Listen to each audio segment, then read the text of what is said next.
If you get the chance, hold a tarantula. It's actually not as scary as I thought it was going to be. No one at this bug zoo wanted to hold the tarantula, so I volunteered, because why not? The only reason I felt comfortable enough holding it was because I knew it was in a supervised setting and there was no way that a facility was going to open its doors and let people off the street come and hold a bug if it was going to hurt somebody.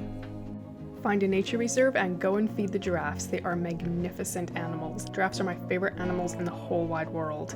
And second are obviously cats. I'm Hannah, the Wife Without Kids. This channel is a positive and non-judgmental community to support your choice to live the child-free life. Make the time to go watch an oceanfront sunset. This particularly magnificent sunset was in Costa Rica. Follow one of these little fuzzy caterpillars to see where he or she is going. Start a consistent workout plan, and over time, you will see a difference. Don't forget to take before and after pictures. Get yourself an adventure challenge book and try one of the activities, like making a pie with one of you blindfolded. To get a 10% discount on your order, check the link in the description box below and use no kids at checkout. Are you proud of your pie? I am pretty proud of my pie. I can't see it, but I imagine it looks perfect. Do some bird watching. This guy here is a great blue heron. Read a book in a hammock with the trees gently swaying. To get the full relaxing effect, make sure you do it close to a body of water. Explore an abandoned underground mine. It's a little chilly, so bring a jacket or do it in the summer. If you're an animal person, adopt some furs. For best results, make sure they match the color scheme of your living room. Just kidding. Take a backpacking trip, as in carrying everything that you're going to use for a couple of days on your back. The word minimalism is going to take on a whole new meaning. The hiking is probably going to be pretty challenging, but you're going to be rewarded with some incredible views. And a really sore body when it's all over. Go play on a kid's playground. It's actually a really good workout, especially trying to do those monkey bars, which I actually didn't record myself doing, but you know what I mean. If you can manage the dizzying spin of a carousel, have at her, but I'm gonna stay away from this one. Anytime you go to a fair, you see just as many adults riding these things as kids do, so I guess adults really enjoy them as well. Plus, they probably have to watch their kids. Go get a picture taken with Santa Claus. Also, how long do you guys think it took Santa to grow that massive beard? It's a little out of control. Buy a food product that you love in family size, even if you're just a family of 2. Or 1 for that matter. If you get the opportunity, go do a night dive with manta rays. It is absolutely incredible. I was terrified to do this, like super terrified, but they're like gentle giants. They're not the same thing as a stingray, and I just can't even tell you how tiny and small and insignificant I felt next to these graceful, amazing creatures. And after all of that excitement, you are going to need to put yourself down for a little nap, and that's okay. Set aside some time and go make yourself a will. I know, you probably were not expecting me to say that, but a will is really, really important because at some point you want to make sure that if you're not around anymore, your stuff and the things you care about are taken care of. Get some winter tires put on your car or your truck, preferably a truck, and drive through a mountain pass in snow. That'll be an experience you will never forget. And if you live somewhere where there aren't any mountains, come on up to Canada. We'll gladly share our mountains with you. Learn how to do your own canning, like applesauce, peaches, and pears. Those are some of our favorites. Yes, it's a little bit time consuming and it's a little bit pricey to get all the fruit, but it tastes so much better than anything you can get in the store.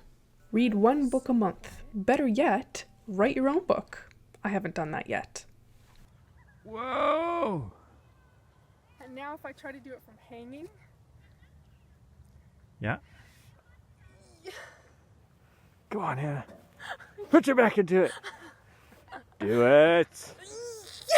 I can't. I know you.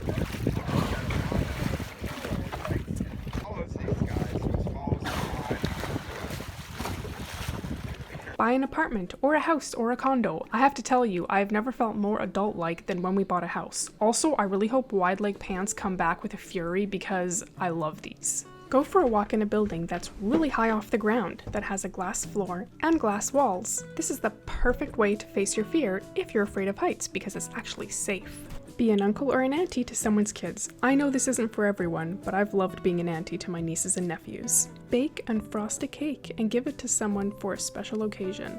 Even if you're not a good cake decorator like me, at least everyone will get a good laugh and some delicious cake. Spend time with your significant other. Sometimes you can do things they like to do, and sometimes you can do things you like to do. Obviously, I pick the walk. With Christmas just around the corner, it's the perfect time to do some holiday baking. Go ahead and whip up some cookies and then give them to your friends and family. Take a hike on a volcano.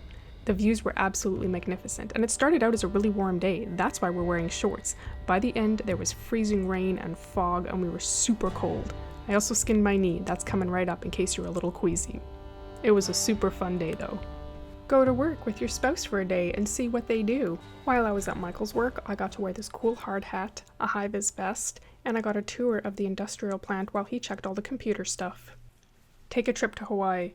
I know it's so cliche, and I totally didn't get the hype of Hawaii until I went. Personally, my favorite island is Maui, but I mean, I've been on more than Maui and they're all pretty amazing. Clean out your garage. If you don't have a garage, clean out your junk drawer. If you don't have a junk drawer, clean out a closet. Because guaranteed there's a messy one in your house somewhere, because I know mine are messy too. Train for a 10K together. I had run in the past, but Michael had literally never run a day in his life until we started training. We trained for 4 months and ran the race. Look at our smiling, naive faces before we started. We were ready to die by the end. He is now a much better runner than I am. Create your own YouTube channel about something you're passionate about. Maybe it's the child-free life, or maybe it's something completely different. Work on your flexibility. I used to be really good at doing this, and then, life happens, and I'm a human, and I realized making this video, it's probably been about 6 weeks since I've done a proper stretch session. Learn how to invest your money and give some to charity. Volunteer for an activity you've never done before. So here I was learning how to pour concrete for a house foundation. That's what the prep site looked like. Here we are halfway done, leveling everything off, and the finished product. It was messy work, but I definitely learned something new. Those of us that helped got to leave our signatures or handprints behind. Here's mine. Take some time, find yourself a good therapist, and go for some sessions, either by yourself or with somebody if you need them there. I'll be the first person to say this can be really awkward, especially if you're not someone that likes talking about your problems with someone else. But honestly, it's helpful. This has given me so many more tools to work through some of the challenges that I've faced in life. Get into the kitchen and make yourself some monkey bread. If you don't know what monkey bread is, these pictures should convince you that you need to make it. It's delicious. It's basically a combination of a cinnamon roll and a donut hole, except it's baked and not fried, so it's actually better for you. If you have a bread maker, this is going to go way quicker. You're going to take a bunch of ingredients, throw it in the bread maker, let the bread maker do its thing. Grease up a pan. Next up, you're going to whip up a cinnamon and sugar combo. Take that big glob of dough, pull it into little pieces, roll it in some milk and then some cinnamon and sugar, and toss it into your pan. You're going to keep doing that until you've used up all your dough. Then you're going to go ahead and let it rise. The next step is bake it, and just be prepared that your house is going to smell like a bakery. Once it's finished baking, let it cool for a couple of minutes and then flip it all over onto a plate. Drizzle it with some icing sugar and you have the best dessert ever. For those of you that are interested in making it, I'm going to leave the recipe down below. Thank you so much for watching. Remember, you are never alone, and I will see you next week.